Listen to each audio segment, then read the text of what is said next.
Okay, let's start without wasting time. आज हम लोग देखेंगे कुछ इंट्राडे ट्रेडिंग के रूल्स सीखेंगे, मतलब क्या गलती हम अवॉइड कर सकते हैं जिससे हम बेहतर ट्रेडर बन सकें, और दूसरा कुछ ऐसे पॉइंट्स जिससे हम लोग अपनी ट्रेडिंग को बेहतर कर सकते हैं। और तो सबसे पहले नंबर पे आता है टाइम फ्रेम। टाइम फ्रेम मतलब आप प्राइस एक्शन यूज कर रहे हो फॉर एग्जांपल, ठीक है, तो मैं किस टाइम फ्रेम, मतलब 5 मिनट का चार्ट लगाऊं, 15 मिनट का चार्ट लगाऊं, कौन सा लगाऊं, एक दिन का लगाऊं, 1 आवर का लगाऊं। तो देखो, बेस्ट टाइम फ्रेम मैं आपको बताता हूं, दो चीजें होती हैं। कुछ लोग कैंडल्स के ऊपर ट्रेडिंग कर देते हैं, मतलब सिर्फ कैंडल को देख के कि कैंडल क्या कह रही है, ठीक है। और कुछ लोग पैटर्न्स देखते हैं, ठीक है। पैटर्न्स मतलब कि डब्ल्यू पैटर्न बन रहा है, कोई ट्रेंड लाइन बन रही है, ठीक, इस तरीके से। तो जब भी आप पैटर्न्स के बेसिस पे ट्रेडिंग कर रहे हो तो आप 5 मिनट का यूज कर सकते हो। क्यों? क्योंकि आपको कुछ कैंडल्स मिल जाएंगी जिसकी वजह से आपको पैटर्न दिख जाए। फॉर एग्जांपल कंसोलिडेट, मार्केट एक लेवल पे कंसोलिडेट कर रही है, उसके बाद ब्रेकआउट दे रही है, ब्रेकडाउन, तो इसमें आप 5 मिनट यूज कर सकते हो। और कैंडल्स देखते हो तो आप 15 मिनट, जैसे आप कोई इनसाइड बार की स्ट्रेटेजी को यूज कर रहे हो। तो ऐसा क्यों? बिकॉज इंट्राडे ट्रेडिंग में टाइम होता है सिर्फ 6 घंटे का। 6 घंटे में अगर आप कोई पैटर्न 15 मिनट्स में लगाने की कोशिश करोगे, तब तक वो पैटर्न जो है वो आपका प्राइस जो है वो मूव कर चुका होगा। वेरेस अगर आप 5 मिनट्स पे कोई कैंडल लगाओगे तो बहुत ज्यादा फॉल्स होने के चांसेस होंगे, ठीक है ना। तो कभी भी सिंगल कैंडल के ऊपर ट्रेड कर रहे हो तो आप 15 मिनट्स का यूज कर सकते हो, और जो आप पैटर्न कर रहे हो कंसोलिडेशन का, ब्रेकआउट, ब्रेकडाउन, WM वगैरह, वो आप 5 मिनट के पे कर सकते हो, ठीक है। याद रखना 5 मिनट पे थोड़े से फॉल्स ब्रेकआउट होने के चांसेस ज्यादा होते हैं, तो 15 मिनट्स का होता है। आपको एक एग्जांपल दिख रहा होगा, ये एक चार्ट स्क्रीन पे दिख रहा होगा, इस चार्ट में 5 मिनट्स के चार्ट पे ब्रेकआउट आया है जबकि वो फेल हो गया, ठीक है। और अगर यही आप 15 मिनट पे करते तो वो ब्रेकआउट फेल नहीं होता, एक पिन बन गई ऊपर, ठीक है। बट कुछ लोग कहते हैं कि वो 1 मिनट पे ट्रेडिंग करते हैं, 3 मिनट पे करते हैं। 15 मिनट से ऊपर इंट्राडे में जाना जनरली नहीं चाहिए, बिकॉज 15 मिनट से ऊपर तो फिर आपका प्राइस ही मूव कर जाएगा। लेकिन 3 मिनट और 1 मिनट मैं सजेस्ट इसलिए नहीं करता हूँ बिकॉज बहुत ज़्यादा फॉल्स पैटर्न बनने शुरू हो जाते हैं, बहुत ज़्यादा फॉल्स कैंडलस्टिक्स बनती हैं। तो वो आप 1 मिनट या 3 मिनट को ना यूज़ करके 5 मिनट और 15 मिनट का कॉम्बिनेशन बिठा लोगे तो अच्छा ट्रेड मिल जाएगा। देन सेकंड नंबर पे जो हमारा पॉइंट आता है वो आता है 3 ट्रेड्स अ डे। मतलब दिन में मुझे सिर्फ 3 ट्रेड लेने, उसके बाद कोई ट्रेड नहीं लेना है। क्यों? क्योंकि जितने ज्यादा ट्रेड्स लोगे आपके चार्जेस बढ़ जाएंगे। ब्रोकरेज चार्जेस होता है, बहुत सारे चार्जेस होते हैं, आपको अगर ट्रेडिंग करते हो तो आपको पता ही होगा, करेक्ट। 3 ट्रेड भी में कंडीशन क्या होती है? अगर पहला ट्रेड डजेंट मैटर कि P&L के हिसाब से प्रॉफिट भी जा सकता है, लॉस भी जा सकता है। सेकंड ट्रेड अगर प्रॉफिट का जा रहा है, यानी कि 2 ट्रेड आगे प्रॉफिटेबल हो गए, ट्रेडिंग नहीं लूंगा, तीसरा ट्रेड नहीं जाऊंगा।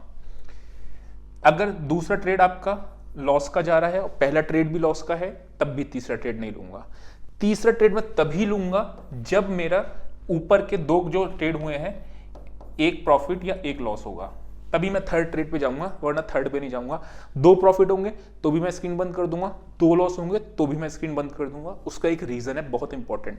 देखो, मैं आपको एक चीज बताता हूं, सेटअप सबके पास जनरली आ जाता है, किसी के पास इनसाइड बार का सेटअप होगा, किसी के पास कोई सा सेटअप होगा, लेकिन इवेंचुअली प्रॉफिटेबल वही बनता है जो रिस्क मैनेजमेंट को और साइकोलॉजी को प्रॉपर तरीके से लेके चलता है। तो वो रिस्क मैनेजमेंट और साइकोलॉजी यहां से ठीक होगी कि मुझे 3 ट्रेड लेने हैं, 2 प्रॉफिट का होगा तो निकल जाऊं, 2 लॉस का होगा तो भी स्क्रीन बंद कर दूंगा। 2 प्रॉफिट कमा लिया ना, तीसरे ट्रेड में लॉस कर दोगे, दोनों का प्रॉफिट चला जाएगा। 2 लॉस कर दिए, हो सकता है you can become a profitable in third trade, but there are chances कि आप अगर लॉस कर दोगे, बिकॉज 2 लॉस के ट्रेड है ना, वो आपकी साइकोलॉजी को खराब कर देंगे, तीसरा लॉस करके बड़ा लॉस हो जाएगा, ठीक है। तो हमें मैदान में टिके रहने के लिए ये रूल को फॉलो करना होता है। देन नंबर 3 पे जो आता है वो आता है ट्रेड विद द ट्रेंड। इसको हम एक चार्ट के साथ समझते हैं। तो ये चार्ट खुला हुआ है निफ्टी का। अगर मैं ये उनके लिए कह रहा हूं जो बिगिनर्स हैं, मतलब बिगिनर्स इन द सेंस कि 2, 4, 6 महीने ट्रेडिंग में हुए हैं, जो बहुत साल से ट्रेडिंग कर रहा है, प्रॉफिटेबल होता है, वो यूट्यूब पे जाता ही नहीं वीडियोस देखने के लिए, उसका खुद का सेटअप होता है, खुद का रिस्क मैनेजमेंट होता है, खुद की साइकोलॉजी होती है। बट मैं यहाँ पे मान रहा हूँ कि आप बिगिनर हो, ठीक है। तो सबसे पहले आप एक ओवरऑल ट्रेंड को पहचानो। ओवरऑल ट्रेंड क्या दिख रहा है? सिंपली इसमें तो अगर मैं आपसे बात करूंगा तो बुलिश ट्रेंड दिख रहा है, इसमें तो कोई डाउट ही नहीं है। कभी ना कभी ट्रेंड रिवर्सल होगा, कोई दिक्कत नहीं, वो हमें भी पता है कब होगा, लेकिन अभी मेजर ट्रेंड जो चल रहा है वो बुलिश का ट्रेंड चल रहा है बड़े टाइम फ्रेम के हिसाब से। तो मैं कोशिश करूंगा जब मैं इंट्राडे में ट्रेड लूं तो ट्रेंड के साथ लूं, जो मुझे बाइंग के साइड के ट्रेड मिलेंगे वो अच्छा मिले, और जो सेलिंग के साइड का ट्रेड मिलेगा उसमें कम करूंगा या कम क्वांटिटी में करूंगा। तो ट्रेंड के साथ चलना बहुत जरूरी है। अब ये ट्रेंड रिवर्सल है या एक नॉर्मल पुल बैक है, किसी को भी नहीं पता होता, ठीक है ना। यहाँ पे जिसने भी कह दे कि टॉप बना है वो 18,500 पे भी जो पहले था उस पर भी गलत होगा और यहाँ पे भी गलत होगा, ठीक है ना। कभी कभार आपको पता चल जाए कि हाँ ये टॉप बन गया, वो तो बाद में पता चलेगा 5 दिन 6 दिन बाद या फिर 10 दिन 15 दिन बाद कि दिस इज द टॉप, जब वो प्राइस एक्शन नेगेटिव होगा। अभी के हिसाब से टॉप बना है, अभी कोई गारंटी नहीं, ठीक। नंबर 1, तो हमें करना क्या है, जब हम इंट्राडे ट्रेडिंग लेते हैं तो हम क्या करते हैं, छोटे टाइम फ्रेम पे आते हैं, ठीक है। अब हमें पता चल गया कि हमें बाइंग की साइड जाना है, सेलिंग की साइड कम क्वांटिटी पे जाना है। लेट्स से आपको यहाँ पे एक बाइंग की अपॉर्चुनिटी बन रही थी, ठीक है, बनी नहीं, बन रही थी। अगर ये ब्रेकआउट आता तो मैं यहाँ पे बाइंग की साइड जाता, नहीं तो मैं यहाँ तक वेट करूंगा, ठीक है। ये उनके लिए जो लोग ट्रेंड रिवर्सल को नहीं खेलते हैं, ठीक है, मतलब इंट्राडे में भी ट्रेंड रिवर्स होते हैं, ठीक है। जब आप थोड़ी सी ट्रेडिंग कर लोगे 6 महीने 8 महीने 1 साल के बाद, तब आप इसको भी कैप्चर करने की कोशिश कर लोगे, ठीक है। अभी मैं इतना समझ रहा हूँ कि आपको ने स्टार्ट किया, बिगनर हो, यहाँ पे एक आपको कंसोलिडेट किया एंड देन आपको यहाँ पे ब्रेकआउट मिला, तो मैं इस जगह पे बाय करूंगा। ट्रेड कब मिला, ऑलमोस्ट 1 बजे के बाद। जब 1 बजे के बाद ट्रेड मिलेगा तो आपको यहाँ पे उस टाइम पे एंट्री लेनी बाइंग साइड की, ठीक है। तो हमने क्या करा, ट्रेंड के साथ चले। देन नंबर 4th पॉइंट आता है कि डोंट यूज बोरोड मनी, मतलब उधार लेके कभी ट्रेडिंग नहीं करना। मैंने बहुत सारे ऐसे लोग देखे हैं जो लोग अपने कॉलेज की फीस ना दे के स्टॉक मार्केट में जाते हैं और लॉस कर देते हैं, फिर उनके पास कॉलेज की फीस भरने के पैसे नहीं होते। आजकल ऐसा बहुत ज़्यादा चल रहा है। या फिर आप एक एडल्ट हैं तो कभी भी उधार लेके, कि रिलेटिव से उधार ले लिया या किसी से जानने वाले से उधार ले लिया, उधार लेके ट्रेडिंग नहीं करनी चाहिए, ठीक है। वो आपकी इनिशियल लेवल पे बहुत ज़्यादा दिक्कत कर जाएगी। अगर आपके लॉस लग गए फिर आपको फाइनेंशियली बहुत ज़्यादा बर्डन आ जाएगा। एक बार आपको पता होता है ना, that is also very risky, कि आपको पता होता है कि आपने 5 साल 10 साल ट्रेडिंग करी हुई है, तो किसी कारणवश आपको लॉस लग गया तो आप कर सकते हो। लेकिन फिर भी मैं कभी भी सजेस्ट नहीं करता हूं कि बोरोड मनी से आप इंट्राडे ट्रेडिंग करो। इसका रीज़न क्या है, हर एक चीज़ के पीछे कोई ना कोई लॉजिक होता है। इसका लॉजिक क्या है, वो है लीवरेज। लीवरेज क्या होता है, मैंने आपको बता भी रखा है चीज पहली चीज में। अगर आपके पास 1 लाख रुपए की कैपिटल है, आपने 5 टाइम्स, यानी कि अगर मैं मानता हूं डिस्काउंट ब्रोकर पे भी आप ट्रेड कर रहे हो तो आपको 5 लाख रुपीस तक का मार्जिन लगता है, मिल जाता है, करेक्ट। अगर इसका आप 10% खो दिया, एग्जाम्पल करते हैं 50%, तो ये आपकी 10,000 रुपए नहीं उड़ाएगा। मतलब आपकी जो इनिशियल कैपिटल है वो 10% से कम नहीं होगी, वो कम हो जाएगी 50% से, क्योंकि इसका 10% होता है 50,000, ठीक है। तो जितना लीवरेज लोगे उतना रिस्क बढ़ जाएगा। कभी भी बोरोड मनी पे लीवरेज नहीं लेना होता है। एक्सेप्शंस आर ऑलवेज देयर, मैं एक्सेप्शंस की बात नहीं कर रहा हूं। देन नेक्स्ट पॉइंट आता है आपका रिस्क रिवॉर्ड रेशियो का।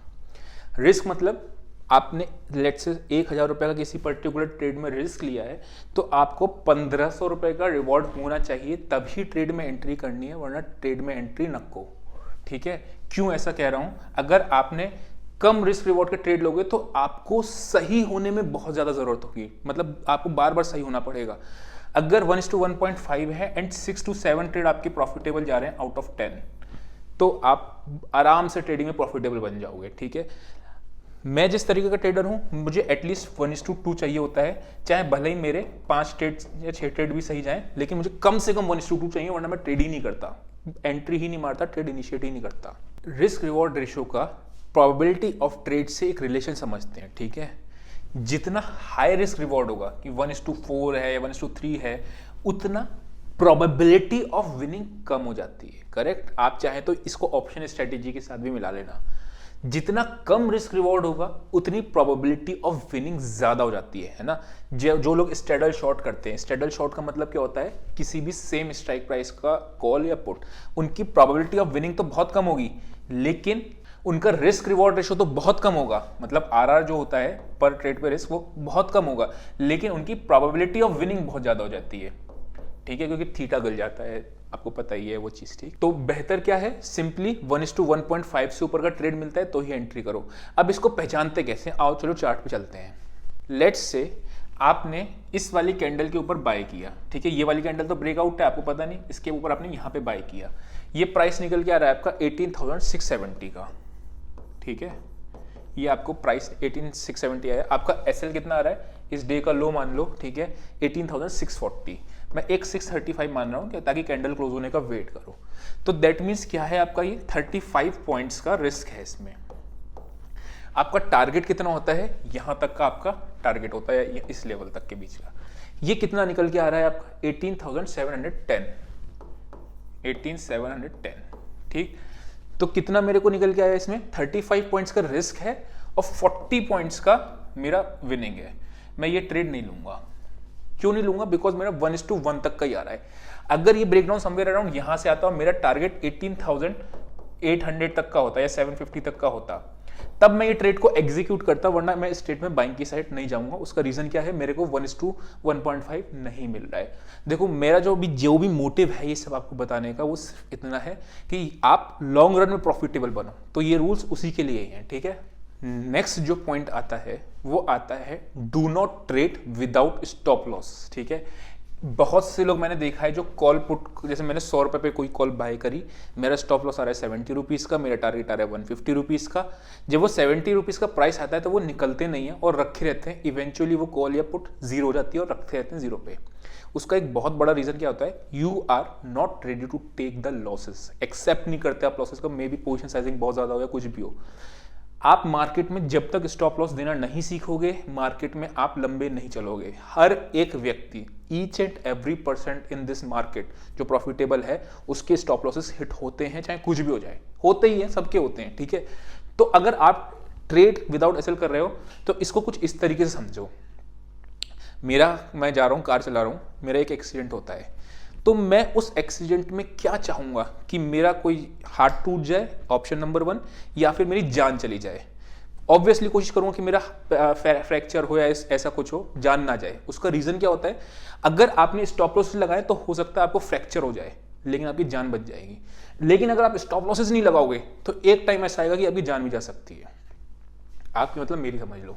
नेक्स्ट पॉइंट जो है आपका, डोंट चेंज सेटअप्स फ्रीक्वेंटली, ठीक है। फ्रीक्वेंटली मतलब कि बार बार मेरे को सेटअप चेंज करने की जरूरत नहीं पड़ती। क्यों?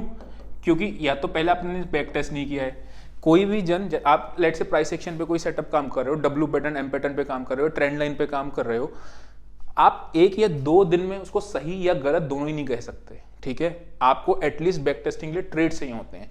कोई सेटअप कभी कभी खराब फेज में चल रहा होता है, दैट डज नॉट मीन कि बहुत खराब सेटअप है वो। या कोई सेटअप बहुत अच्छे रिजल्ट देता है इनिशियल डेज में, डज नॉट मीन कि बहुत अच्छा सेटअप है। तो वो सेटअप को लोग क्या करते हैं, 2 ट्रेड, 3 ट्रेड, 5 ट्रेड या 10 ट्रेड लिए, सेटअप पे काम नहीं किया, छोड़ के नेक्स्ट सेटअप पे आ गए। देखो सेटअप जितना ज्यादा चेंज करोगे, probability of becoming profitable trader reduce हो जाएगी, ठीक है। तो क्या पॉइंट है आपका, डोंट चेंज सेटअप्स फ्रीक्वेंटली।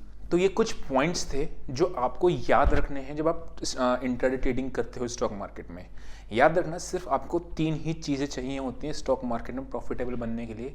सबसे पहले एक सेटअप, मतलब जिसके बेसिस पे आप एंट्री या एग्जिट लेते हो, बराबर है। देन सेकंड चीज़ होती है आपकी रिस्क मैनेजमेंट, मतलब आपकी पोजीशन साइजिंग, कि मैं जो भी एंट्री ले रहा हूँ और एग्जिट ले रहा हूँ, ये दिमाग में सोचता हूँ कि अगर मुझे लॉस लगेगा तो कितना लगेगा, उसके हिसाब से पोजीशन साइजिंग बनाता हूँ, ना कि प्रॉफिट की फिगर दिमाग में रख के, ठीक है। देन तीसरी चीज आती है आपकी साइकोलॉजी। साइकोलॉजी का मतलब क्या होता है, इमोशन, फियर एंड ग्रीड। लालच आता है या फिर ग्रीड होता है, रिवेंज ट्रेडिंग होती है, आपका फोमो ट्रेडिंग होती है, बहुत सारी चीज़ें होती हैं। इस सब पे भी आपको सेपरेट वीडियो है। फिलहाल के लिए मैं आपको ये 3 चीज़ें बता रहा हूँ जो आपको एक सक्सेसफुल ट्रेडर बनने में हेल्प करेगी और इवेंचुअली आपको प्रॉफिटेबल ट्रेडर बना देगी। कुछ और भी पॉइंट्स हैं जो मैं आपको शॉर्ट्स में डिस्कस कर दूंगा। आज के लिए इतना ही। See you next video, till then bye bye.